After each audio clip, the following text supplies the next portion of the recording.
Welcome back to For the Love of Indy, and today we are talking about the Indianapolis Grand Prix race.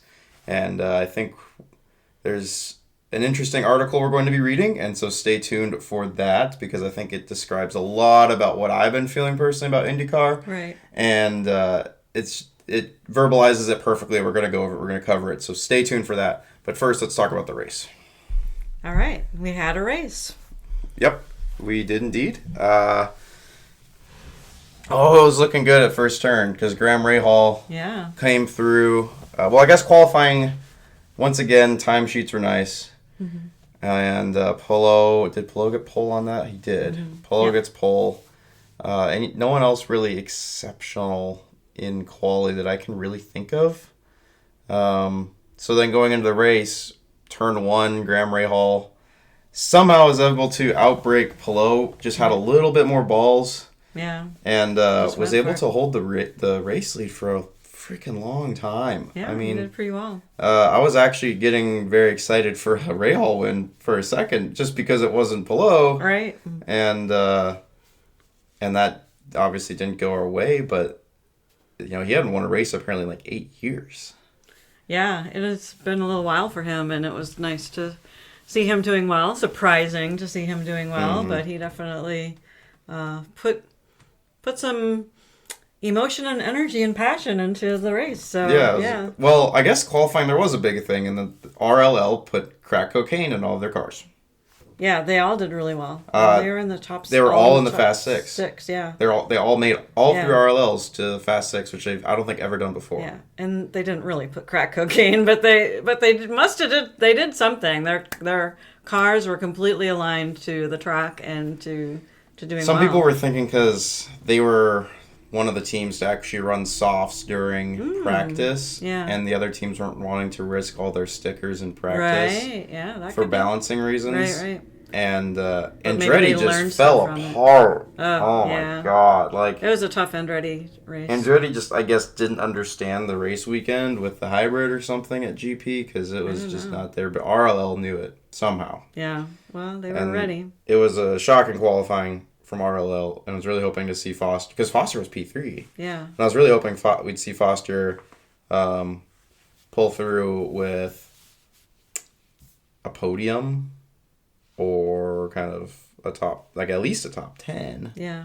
For a rookie. I mean, definitely it goes under the GOAT status for the rookies so far, I think, just because of that. None of the other rookies were really in the mix like that. And they gave him a fast car, and he was able to capitalize on the fast car in qualifying. So I guess that was good. We made it through turn one without any incidents, and went for a pretty long part of the race without getting a yellow. But a yellow actually happened this race. Right, we got for like the dumbest reason. I still they never even really described what it was for. I think he just got beached. He couldn't get. The car died. Like Malukas' car dies in like, I don't know, it was like 20 laps until the end or something like that. It's like lap 70 of 90 or something like that. And we get a yellow, and that was like after 400 plus laps of consecutive greens this season. Yeah. And seeing that stat just was like very irritating, I think. Yeah. Just because, and it'll get into the article that you want to talk about because maybe it helps. It does understand. talk about that a little bit, but I think just, like it's good because no one's like in the risk of getting hurt, and like everyone's driving really well. But then this article kind of talks about why that might be, and it just makes a lot of sense. But and so then as a viewer, you're like, oh, this green racing sucks. Like, I think the more I'm watching it, the more is like this green racing. Well, there's just no overtakes at the front, and there's only a few overtakes here and there in the middle, and so it's just like watching everything go in parade order, and they're all in a parade, and they're all staying in the same spot, and that just doesn't lend to exciting racing. And we're very much getting to a point, I think, where it feels like the F1's Monaco Grand Prix. Yeah. And I've said it a few times where Saturday is more important than Sunday. It's like, if you don't qualify well, you're screwed for the race. Toast. Yeah. You're done, because none of these drivers are able to take lunges and risks and And when the yellow did happen, it happened not in between pits, so it didn't make any made no difference on pits. Like everybody had already pitted, so the pit strategy didn't. There was no one. No one could have gambled on the yellow. Everyone just stayed out. Yeah, it just bunched everyone together, but that doesn't mean anything when people aren't taking risks as much in these cars. Right. And yeah, it was a shame. It was like if it came out 10 laps earlier. Yeah. Things could have been a little bit more interesting. Yeah. It just throws, a dice into the mix, and you just don't know what's going to happen. So that variability makes it interesting. And so even though there was a yellow, it really just didn't have an impact. Yeah. And that's unfortunate, because I was like, the one yellow you want is for it to like mean something, and it meant nothing. And it was weird too, because earlier in the race we were talking about that. We were talking about the fact that, oh my gosh, a yellow here would be really good because they're in between pit strategies, and then then it was like, oh yeah, well, you don't want a yellow now because everyone's already gone through their pits. Right. And this yellow wasn't even like caused by a collision. It wasn't caused by a racing incident. It was just like the car is dead, and he's pulling off onto the grass, or whatever it was. Like, it just clearly was a vehicle issue, and Malukas just pulled off, and that was that. Right. And it just shows again, like, there's no, like, it really does show, like, this article, I think we're going to have to just move into that at some point, but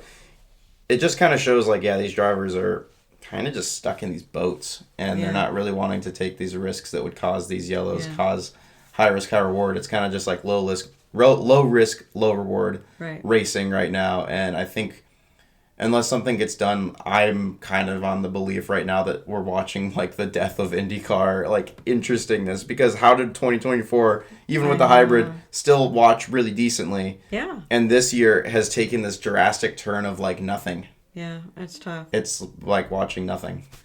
So our race results, we'll go to that and then we'll go to the article. So our race results were that Alex Palou, surprise, what is it, 5 out of 6 now? Where he's won the race? 4 out of 5. 4 out of 5, yeah. Where he's won. And then Pato got second. And so, we're used to seeing Christian Lundgaard there, and it was just like swap out one McLaren for another. But he had obviously a decent strategy, and he was able to hang in there and pull out for second place. And Will Power came in third. Penske also figured out qualifying really well. I think it was like 2 Penskes in the top, in the Fast 6, and then like the 3 RLLs. So like Penske kind of like figured it out again this weekend. Yeah.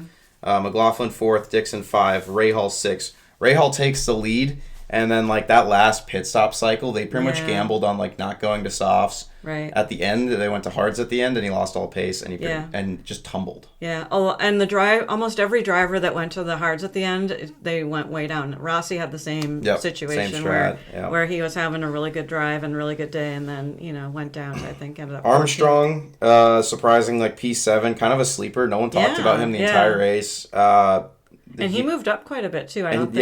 Yeah. Kirkwood was the savior of Andretti for the day. Yeah. Comes into P8 out of like P22. Yeah, I think and he was way down at the bottom. So that was took impressive. a good tire strategy. Yeah. I don't think Kirkwood was making a bunch of passes. But he didn't get the biggest mover. Guess who got the biggest mover? It was VK. VK's so back. We are so back every weekend now. We got a trophy. Just Yeah, VK's got some hardware this year, and that's let's go. VK. So, P9 biggest mover. I think he was starting right at the back. I think he got like 15 spots or something that he moved. So, and it was between him and Kirkwood. Right. They both Kirkwood was 8-9. like 1 They both away. finished 8-9. Right.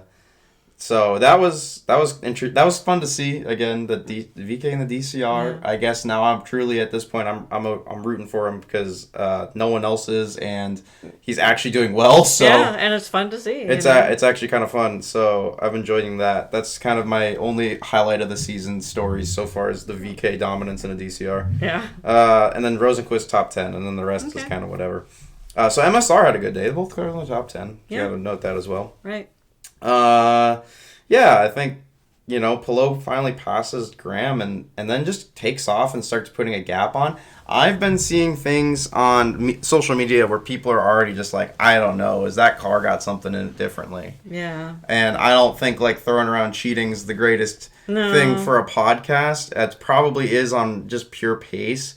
And then the article also kind of talks about that as well. Yeah. But it is at the point where it's like kind of like when Red Bull was dominating, people are like, is that Red Bull a cheated car? Like what's happening behind the scenes, maybe. Is it the driver? But or is also it the car? the drivers all really think that Palou is like one of the most strategic drivers. Like a lot of times you get precision and you get a lot of medical term analogies, like he's a surgeon, out on the track, and it is very interesting because all the other drivers are like, well, yeah, no, there's Palou is like a step above all of us right now, and I think many of them feel that way. So in the past, the car or the tire strategy or pit strategy could make an impact so that he wouldn't win. Now the big question is, here we go into the 500, and he has not won an oval. And this could be like either the biggest, greatest thing where all of a sudden he wins the oval too, or it could be he is beatable on ovals.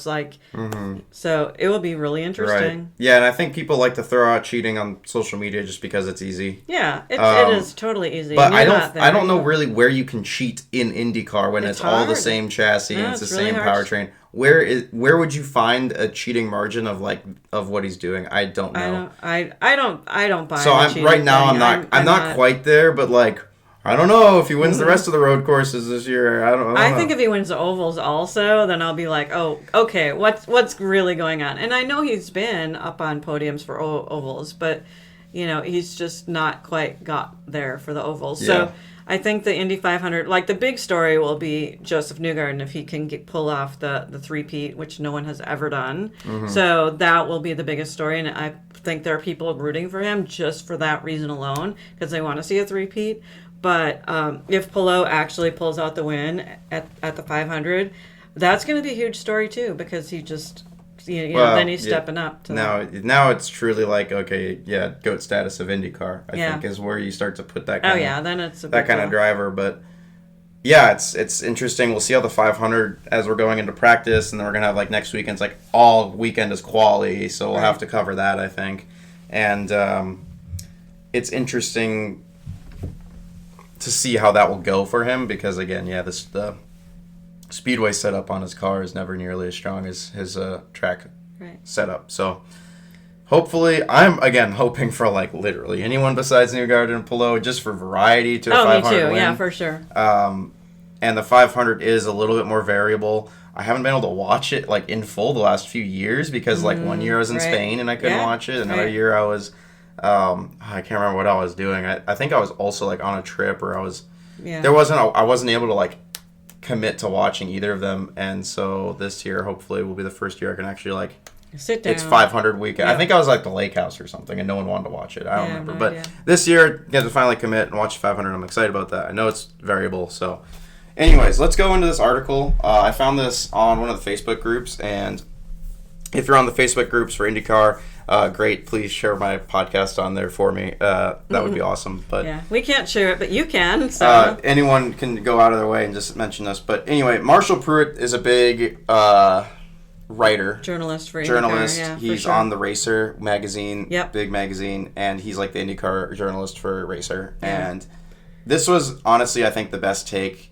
of article I've read in a while. And so we're just going to read through this and we'll kind of put our reactions on it. So it's called IndyCar's Enigma, Why the Best Racing on the Planet Changed, which is how I've been feeling. So, I was very interested. And I feel anyone who's been a fan for the last few years or a long-term fan is feeling this, that there is something happening, and what do we do? And yes, Palou is amazing, and he's awesome, and he's doing a great job. But this isn't just about, a one person always winning. This is about a bigger picture of the vehicles, the hybrid, the tires, how is it all interplaying, and what is the consequence of that? Right. So, here's what it says. It took 2 IndyCar races and 146 combined laps for the first wheel-to-wheel lead change to happen this season. That's think about that. That is crazy. Yeah. 146 laps and the lead just doesn't change wheel-to-wheel. That doesn't make any sense. And especially when we started watching a few years back, this was the fun of IndyCar was how many lead changes there would be. Right. Yeah, and it's just not that anymore. So Plenty of passing went on behind the leaders. But up front, and I would say arguably less so than still usual, but up front where most of the eyes and the TV cameras are fixed, which Fox especially likes to watch the front of the race, The 2025 season opened with an absence of compelling battles for victory, made worse by an absence of cautions. Yep. There were no on-track passes among leaders during the 90 laps race at St. Petersburg, and 56 additional laps were needed to put Alex Palou in a position to overtake Pato O'Ward for victory at Thermal Club. In the 189 laps that followed, Palou went unchallenged over Thermal's final 9 laps before Long Beach pole sitter Kyle Kirkwood won the 90-lapper without ceding the lead while on the circuit, which is also impressive of Kyle, but at the same time, like, clearly we're kind of mentioning there's an issue here. Yeah. Like, nothing... And it can happen where the person that is P1 in quali ends up winning the race. But that's never been the case. But that's not been the norm for IndyCar. The last 2 or 3 years we've been watching, like, you could never... It'd be like, oh, quali is quali, it doesn't really matter. Right. And now it's like, quali matters more than the race. Yeah. Because that's the race now. Yeah, and that's what this article is really highlighting. Palou reclaimed the baton at Barber Motorsports Park and wasn't threatened at any point during his dominance of the 90-lap event. 4 races, a total of 335 laps of IndyCar competition, and a single pass at the front of the field. This hasn't been the IndyCar we know. Right. Saturday's Indianapolis Grand Prix offered a reprieve with some good action and, in a welcome twist, not 1 but 2 on-track lead changes when Graham Rahal passed Palou at the start, and again when Palou took back the lead from Rahal on this 4th win of the season. Nonetheless, the adjusted tally sits at 5 races, 420 laps of action, and 3 passes for first place. 3 out of 420. That's crazy. Like, that is just... And even... And I'm sure if you pulled the stats from previous years, it would be like 100 of 420. Yeah. You know what I mean? Like, just, you'd see so much more variability than this is... You're not getting it. What happened to the series that was proudly and correctly known through 2024 for some of the best racing on the planet? The mistakes and misfortune that create cautions, restarts, and major passing opportunities has also gone missing, but why? With plenty of questions hanging over the early road races and strong possibility of the trends continuing after the Indy 500, Racer asked a range of experts to explain the unusual start to the season. And then this section is called Background. So IndyCar introduced its energy recovery systems, the ERS, the hybrid, last July at Mid-Ohio and completed the second half of the season with the Dallara DW12 chassis in hybrid configuration.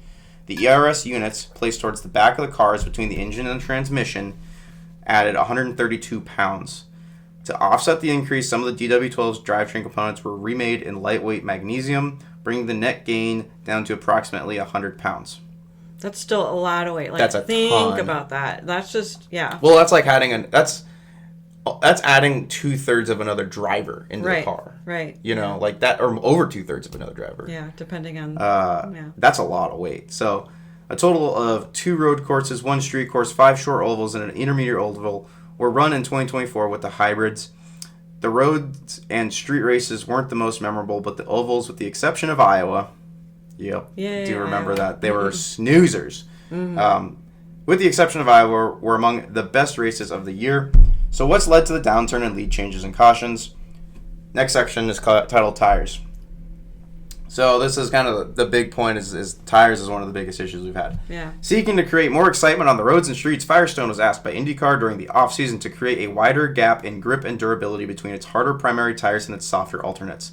Firestone delivered on the request, especially with its street alternates, which have given short bursts of immense performance before extreme degradation begins and grip evaporates, which we kind of saw them saying that a lot in St. Pete. Yeah. And honestly, like we were talking about that last year too, like the tires are too close to each other and it would be better to have the variability. So I was on board for that tire change. Yeah, we were asking for this. It. Yeah, do you remember that? Yeah, and now I'm regretting that. Yeah. Why did I do that? Why did we think that was a good idea? I think it would have made more sense if you had 3 compounds and you did that. Yeah, you know what I mean, if it's more like F1 where you have the 3 and you can go to 3, then maybe that's the solution here. But yeah, right. Yeah. With the alternate tires surrendering long before the fuel tanks need replenishing, the intent was to create more excitement as some drivers scrambled to hold onto their cars while others thrived on the steadier primaries. But the opposite happened at St. Petersburg and Long Beach, where most front-running teams shed the alternates as quickly as possible and spent the rest of the race on primaries. Right. I don't think, and then this is a quote, I don't think it's a coincidence that there's been the change at IndyCar's request to Firestone tires, said Chip Ganassi's Racing Mike Hull. IndyCar asked Firestone to try to contribute positively to making the racing better by making the tire choice between the alternates and the primaries effective. In fact, I don't think that's happened. I don't see anything else that's changed, frankly. It has been a contributor to the issue because we proved from mid-Ohio onward last year that the racing was still pretty good. And then if you combine that with the pendulum effect of the hybrid weight, that's probably not as big of a contributing factor to the tire themselves, but together there's been a change. I think the way to fix it is to go back to where they were before with the tires. So that's a quote from Mike Hull. Okay. Not sure what his role is, but maybe we should know, but it seems like he probably knows some good stuff. And then here's the second issue, this next section titled The Weight, aka the Hybrid. The 100 pounds and rearward location of IndyCar's spec ERS units have fundamentally changed the handling of Dallara's DW12 model. Looking back to the 2013 regulations when the DW12 chassis specification was settled, and then it went numerous updates when it was new in 2012, the DW12's road street course minimum weight, minus driver and fuel, was 1,580 pounds. Okay. In 2025, with the ERS, the aero screen, which was added in 2020, and other safety updates applied since 2013, the road street minimum weight has ballooned to 1,785 pounds. Okay. 205-pound increase. Yeah. And taking the car to a physical state where it was never intended to function. Yeah. They never designed this chassis for this. Right. Yeah. At all.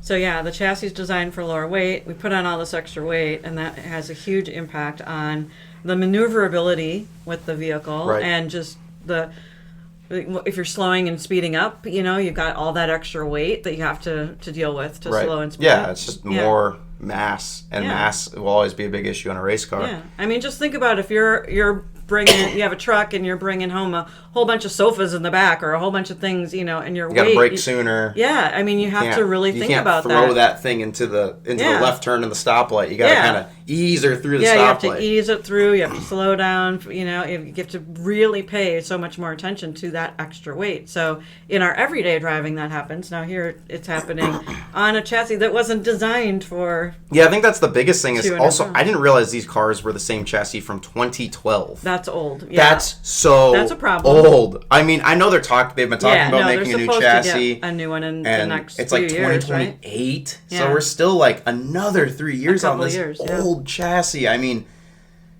this is definitely where kind of all this is like you're trying to do too many changes to something that was never intended for the change. Right. And now we're facing the consequences of you trying to make these changes. Yeah, absolutely. And let's get back into that. So in human terms, it's akin to strapping 22.5 pounds to the back of a 175-pound person, watching them run slower, jump lower, struggle to deftly cut left and right, and take longer to stop from a full sprint. Right. Prior to the hybrid weight, the DW12 lost some of its performance capabilities with 50-ish pounds from the aero screen, but it wasn't a night and day difference. Yeah. In hybrid form, the DW12's athleticism has been compromised. Mm-hmm. No, I do think the aero screen was very important. I don't think that should ever be reversed. No, and but that's a necessary. Reversing this hybrid powertrain at this point might be an option because really, what is it? What is it helping? Like that's the other thing is like it's not really making these cars any faster. Right. It's proven to make them slower and less efficient, and for the sake of appearing more green, when that's not really ever been IndyCar. It's not really ever been America. Yeah. We've never been F1 being green and hybrid makes a lot of sense. It's European. It's you got the E series too. So and Formula E. Yeah, you've got places that deal with that. I think the other thing too is you're hearing from drivers that are saying it doesn't help, and actually it's just one more thing to think about and worry about when you're having to brake and pay attention to the road and pay attention to who's around you, and then you're having to worry about activating the hybrid and knowing when to do that and how often to do that. So there's all of this additional stress on the driver as well. Well, and when I've asked Grosjean in the line one of the years we were in autographs, and I was like, well, Grosjean, what do you think between the IndyCar hybrid and the F1 hybrid that you drove? And he's like, oh, it's shit. He's like, it's shit.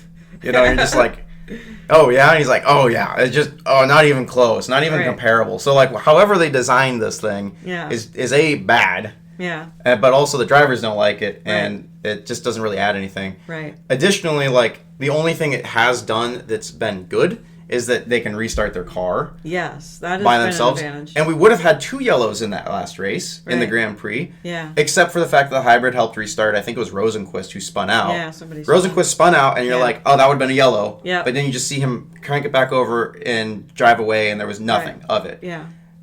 Is it good? Sure. But does it also hinder these yellows and hinder... Because this was, I think, happened closer to a pit stop strategy window. You know, it would have made a crazy difference in the race. Right. But the hybrid, he was able to start it and go. Yeah. I think of racetracks too, like Detroit, where they end up going off. I feel like this happens a lot at Detroit, where there used to be a lot of, oh, we're going to have to go in and rescue somebody and get them to restart. And now, you know, those variability factors aren't quite there. So I don't know. It's hard to say. It seemed a little wimpy to me that, oh, we have to have somebody help you to restart your car. Like, you should be able to restart your car. I like the idea that they can restart, but at the sake of it costing 100 extra pounds and not giving us a good race, and you know, like all the other, when you look at the pros and cons list, I like to do that a lot with decision making. What are the pros? What are the cons?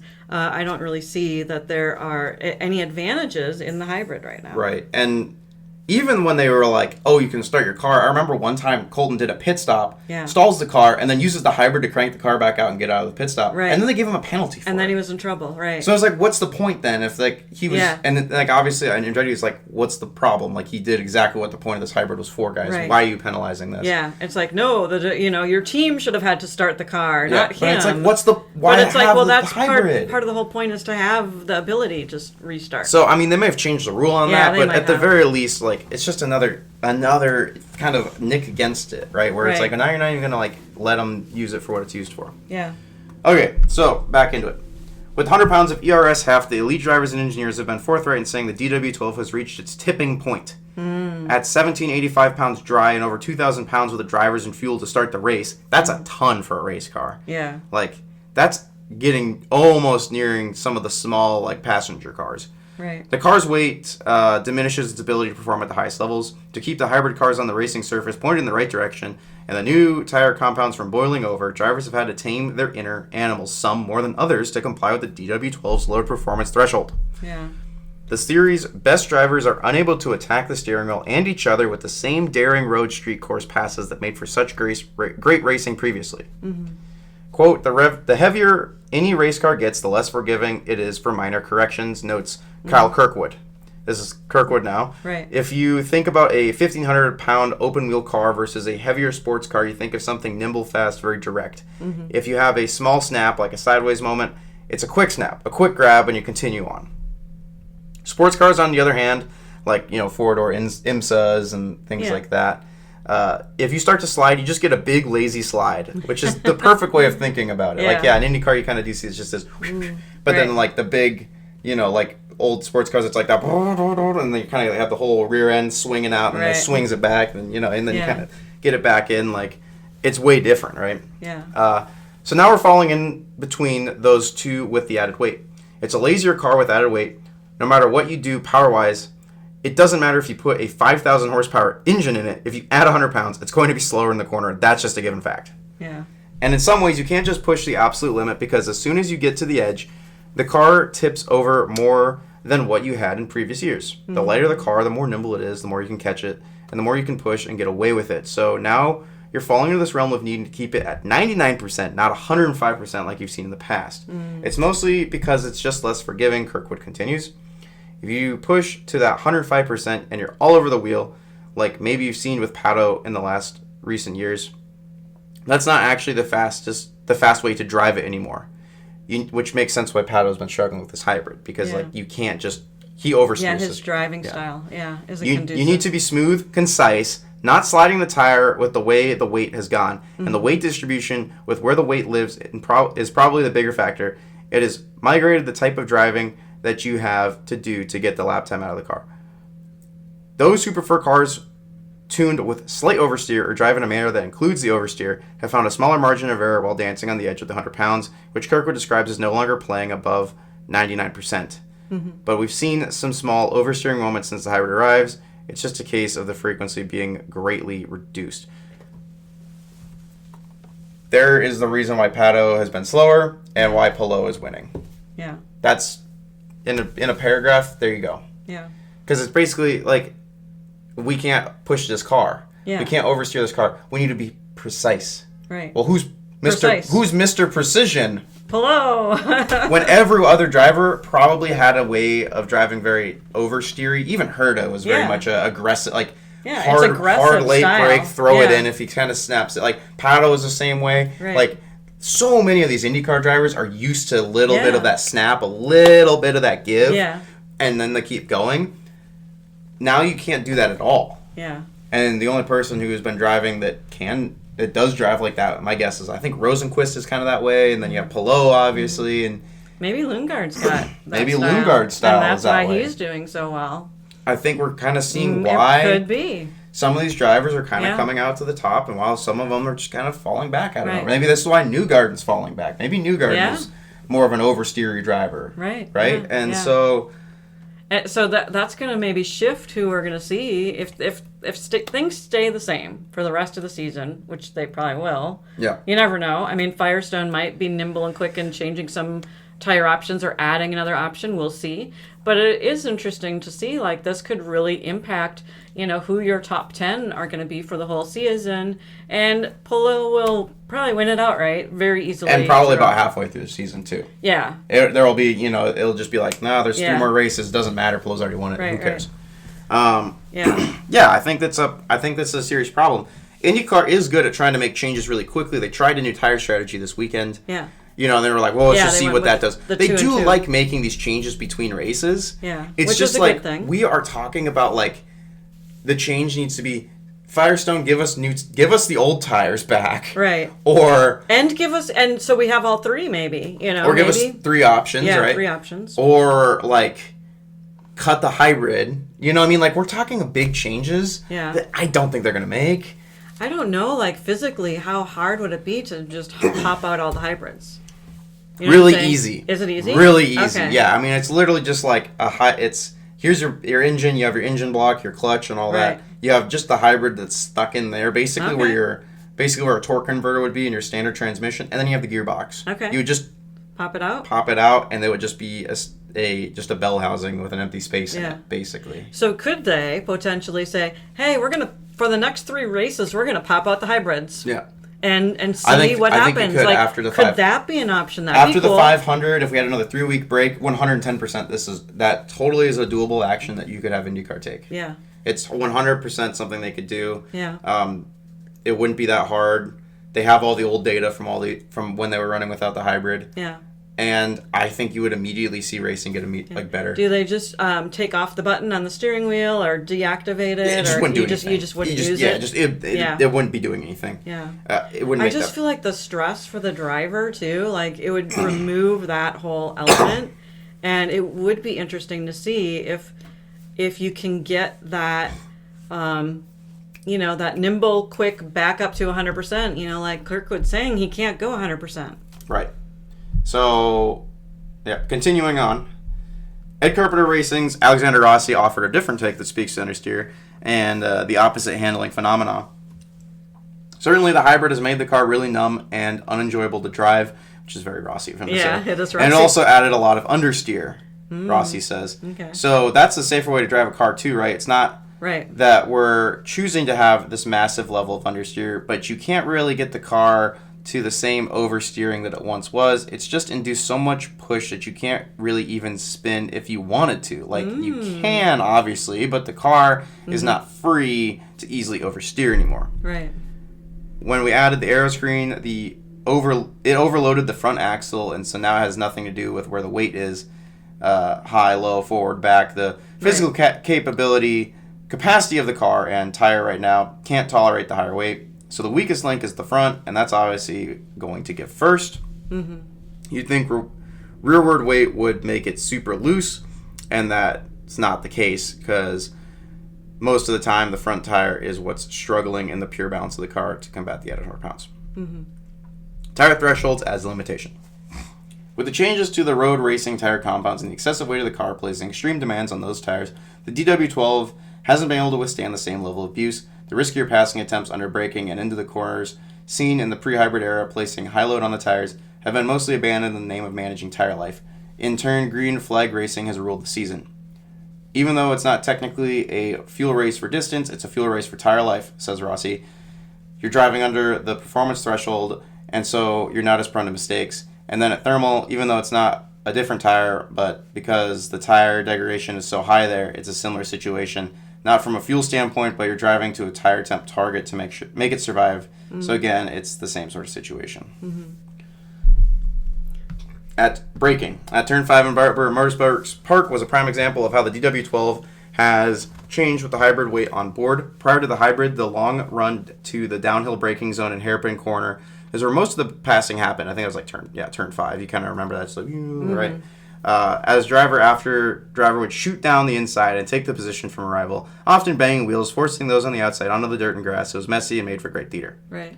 But those kinds of passes, the daring lunges, were somewhat muted in 2025. Christian Lungegaard, as Townsend Bell is called, the Arrow McLaren racer, certainly used turn 5 to his benefit, and passes continued to happen into the corner, but it wasn't the same aggressive use of the inside lane, which is true. When I really think of it, when you start to think about these things, you read it, you read this, and you're like, oh my God, I'm like, that's what I'm seeing. That's not like I wasn't thinking that, but now it makes sense. Right.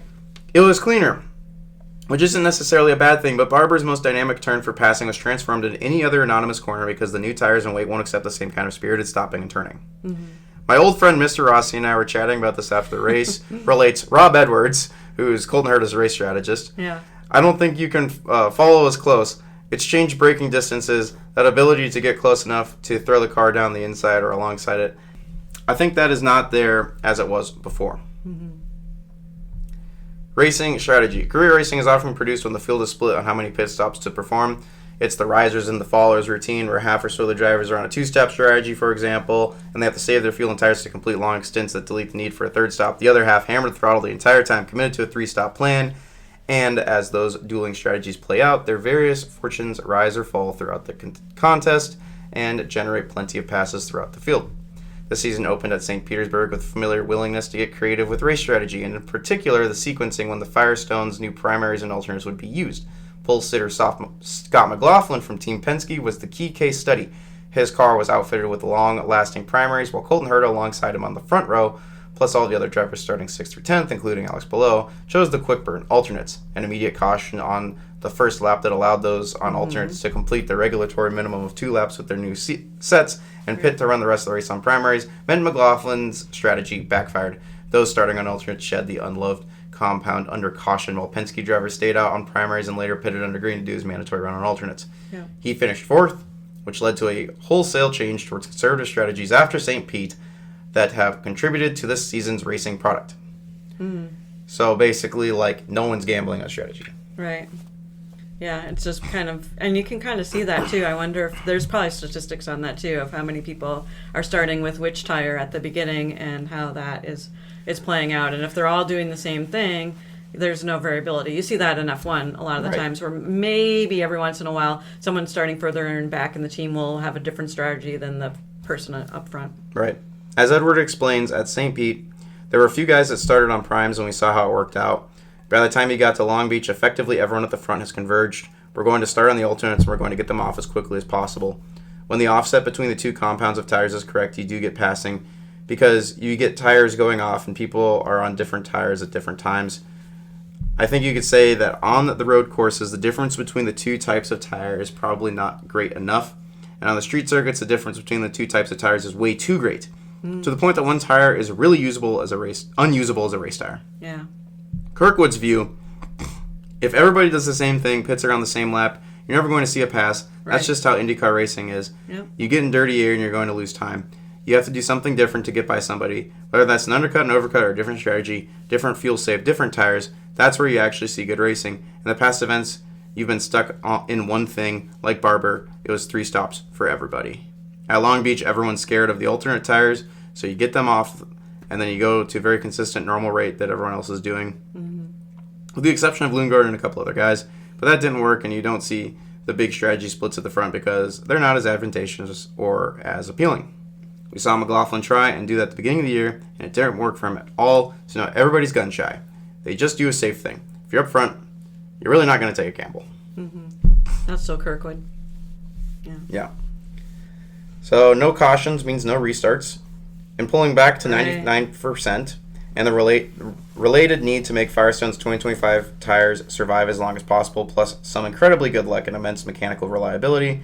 The typical things that cause multiple cautions with over-the-limit driving and mannequins falling off of bridges and broken drivetrains have not impacted the first 5 races. The ensuing lack of restarts bearing the one on the 7th lap of the season, and on Saturday after 408 consecutive laps of green racing when David Malukas lost an engine, has removed the steady opportunities for leaders to be overtaken and other shuffling of the running order to produce big thrills. Mm-hmm. The facts are we haven't had the restarts that we've had in the past, which generate a lot of passing and action, says Team Penske President Tim Cindric, who handles race strategy for Joseph Newgarden. When you have an all-green race, most of the time the fastest car wins, and that's good for the purists, but sometimes not what you want for a spectator standpoint. Right. Exactly. Yeah. You have to understand that, like, it is also entertainment at the end of the day, and yeah, while you want purist racing, you do need to have a little bit of chaos. Yeah. And lap counts. Listening to its fans, IndyCar made adjustments to the lap counts at specific races to reduce the likelihood of teams going into fuel save mode. Right. Long Beach, won by Kirkwood, was the first, with 5 laps added to the stretch of the distance out to 90 laps. Scott Dixon won the 85-lap race in 2024 by employing a fuel-safe strategy for a significant portion of the contest, then mashed the throttle to close the race and left his pursuers behind. Long Beach, they added laps, so it completely took the 2-stop out of contention, said Kirkwood. Yeah. At Barber, which stayed the same, I can't really explain, but last year you saw Rinus VeeKay drive through the field, you saw Santino Ferrucci drive through the field, and that's because they were on the 3-stop and people were racing against were saving a ton of fuel, which made that race super interesting. But this year, everybody was just on the same playing field, which there were still some passes, but it was nowhere near to the extent of the previous years when you have those big split strategies. Only one of the first 4 in 2025 had longer races, so it's not a significant contributor to the overall phenomena, but that's an interesting point raised by the Floridian. Fuel consumption and its effects on race strategy. One thing for sure, though, and I don't know if I'll be castrated for saying this, but we burn more fuel now, and it's not due to the hybrid, it's due to the weight, Kirkwood says. We're in a position now that we have to push much harder to get the lap time of the car, and because of the added weight, you actually end up burning more fuel to be able to do the pace that you want to do in a race. Like Barber, it turned it into a guaranteed 3-stop for everyone, where the place has been notoriously a 2 or a 3-stop. The 3-stop has won the past couple years, but it was still doable on 2. With the fuel burn, it's made it nearly impossible now to do it on 2. Right. So it changed up the strategy for a couple of these places that had the same lap count. You didn't leave anything out there. It was 90 qualifying laps out there. I appreciate that they want to see people not fuel saving, but at the same time, what's made our racing best is when you have split strategies and you have cool things going on. In a situation like that, you actually want to reduce lap counts. You want to try to bring it back down to that fuel burn to what the fuel burn has been percentage-wise. So there's reason for people to try one strategy or the other. That's, I think, a big point. That's why Dixon's not been anywhere near the top. Yeah, because he's really good at that kind of strategy and tends to benefit from that. So, yeah, I think that... Yeah, I mean, on one hand, like, you want them, that racing all out, and you don't want fuel save in the idea of, oh, well, they're not really putting all the effort into it. But the idea that you could potentially do a different strategy and still end up higher up in the standings is, something to consider. It's just taking it in a weird effect, like taking away that variability where they're, everyone's more uniform now and following the same strategy. I think it's also important to note, like, we're burning more gas now. Because the car's heavier, and now we're doing more stops, we're putting more gas in the car. Now the hybrid means nothing. Another thing against the hybrid. You know what I mean? Like, the irony of the hybrid, like, you want to save fuel, and here we're not saving fuel. We're actually using more fuel in any given race. Right. Because, a hybrid motor, at the end of the day, is meant for, like, saving gas while you're driving down the highway, and you don't need the gas motor to be running. Yeah. And it's meant for a passenger car that's going maybe 70 miles an hour at most. And to put it in a race car where it's like you're giving it full push the entire time. Right. It makes so much sense why, you're just burning more gas, because it doesn't add enough power to make it super fast. It's not like this hybrid button, you press it, and it's like having DRS on an F1 car for like 3 seconds. Yeah. It doesn't really do anything. Right. And we already have push to pass, which meets that need of, everyone gets 200 seconds of push to pass. And so they can use that strategically throughout the race when it works best for them. So the hybrid, in the big picture of things, like in the idea, it sounds nice. It sounds, oh, that's green. Oh, that's a good idea. And we're getting hybrid cars now too. So we want to have, that in race cars.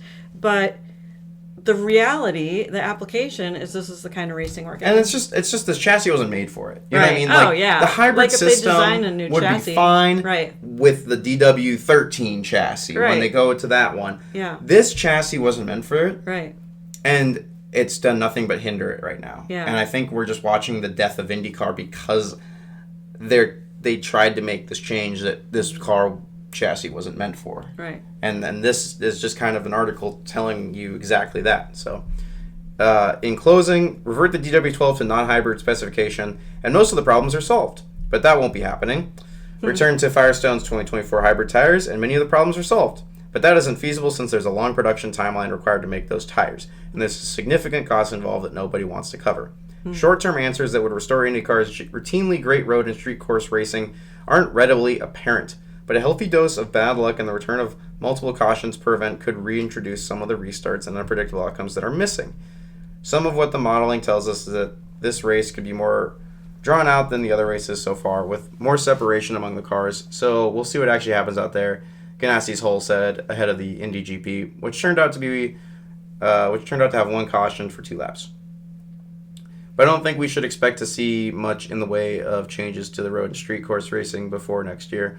Whatever they might choose to do is probably more for the future than it would be for this moment today. On the surface, Kirkwood's note of needing to drive and hold the hybrid DW12 at 99% on road and street courses, and Rossi's description of driving to a thermal limit with the tires sounds like an acknowledgement that they aren't pushing as hard throughout each lap. It's not the case. The hybrid car's ability to be driven beyond 99% is what's changed, and from the cockpit, the effort and skill required to reach and maintain the new limit is harder than in pre-hybrid times. Mastering this bigger raging bull is by no means easy. When I say you're driving to a target, you're driving your ass off to that target, Rossi emphasizes. That is why we've had the same winner in 3 out of 4 races. Now 4 out of 5. If you look at Pelot's history of races that he's dominated, it's been races where tire deg is a pretty big factor, and he's able to go quicker than everyone else, still keeping the tire energy under control. They're very good at the tire saving setups and that sort of thing. But I think Alex is exceptional at it from a driving style standpoint, and so he's able to be the difference maker in going quicker than everyone else while still managing tires. We are all managing tires, but if we go that 0.2 a lap quicker, we're taking too much energy out of the tire and hurting ourselves in the long run. So it's unfair to say that we're not pushing. You're driving in a different way. You're still out there busting your balls for sure. Right. It's different because in, say, 65% of the pre-hybrid races, there was really no repercussion for just hammering every lap like the tires were durable enough. You could pretty much be flat out for an entire stint. That doesn't exist anymore, and it doesn't really exist in any form of racing. IndyCar was a little bit of an outlier in that standpoint. We used to be able to do that, but that's changed, and there's no other championship where you can do that. You can't do that in IMSA. You can't do it in F1. A change has occurred where you can't just be 100% of the maximum limit of the car for an entire stint anymore. That just seems behind us. Yeah.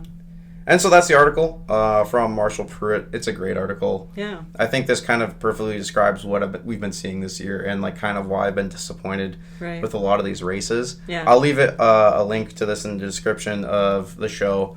Make sure to go read it if you care to.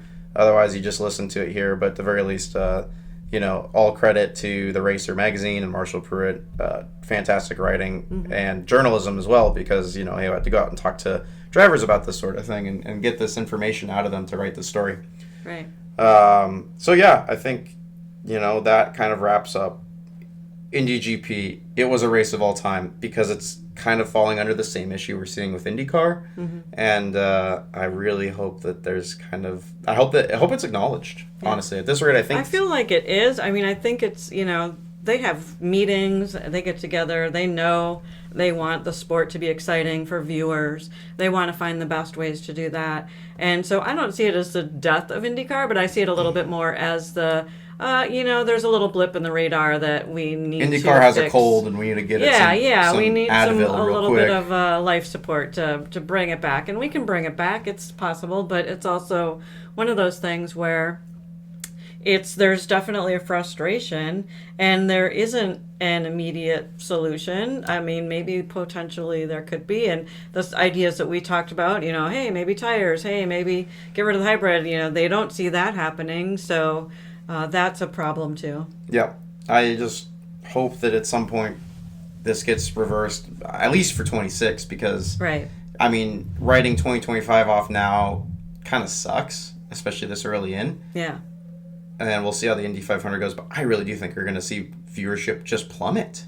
I mean, if Pelot just keeps winning and it's the same thing over and over and teams aren't able to wrangle the car that it is right now besides Pelot, no one's going to be watching the end of the season. We're going to get to August and it's like everyone just goes, oh, that's good riddance. But as long as there's something set up in 2026 that says, like, hybrid's going away.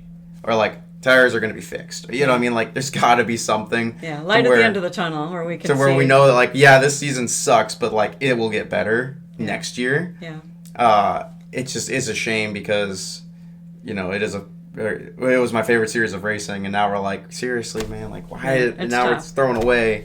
Just bad timing, I think, of it all. As soon as I start to really commit to IndyCar more than F1, and then IndyCar goes and becomes kind of an F1. Yeah. In a way. But also, I think in that article too, when Rossi was talking about, hey, we're putting it all out there. We are driving to our limit. It's just we have to do a different kind of driving now, and it's not. It doesn't lead to excitement. It leads to this idea of like more caution. And here we are. Like we're working really hard, and they are working really hard. They're doing whatever they can, but it's you don't have that variability that we got to enjoy in the past and in the golden years, I guess. And it's like, maybe this goes forward and this is just how IndyCar is, but then it's like really sad because we got to experience what it was like and how good it was, and then it just kind of falls off into this kind of stagnant point and never gets resolved.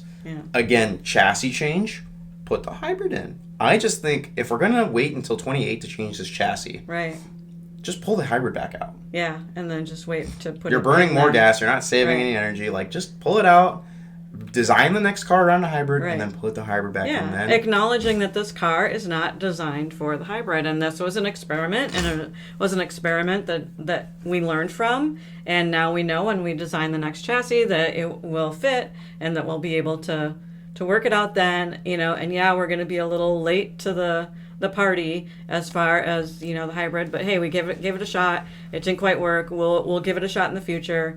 I mean, there are ways to go about this to still kind of save face, or to still say, hey, we're doing our best. We're wanting to do that. And the thing that gives me hope too is the idea that IndyCar is willing to make changes, and they're willing to make changes race to race, like they just did with these. You've got to do 2 sets of the primary and 2 sets of the alternates for this last race. So when they're willing to do that and make some changes and really learn from the data that they gather, I think that that's a good thing too. Right. Well, hang in there. Hang in there. It should get better. Let's hope it gets better.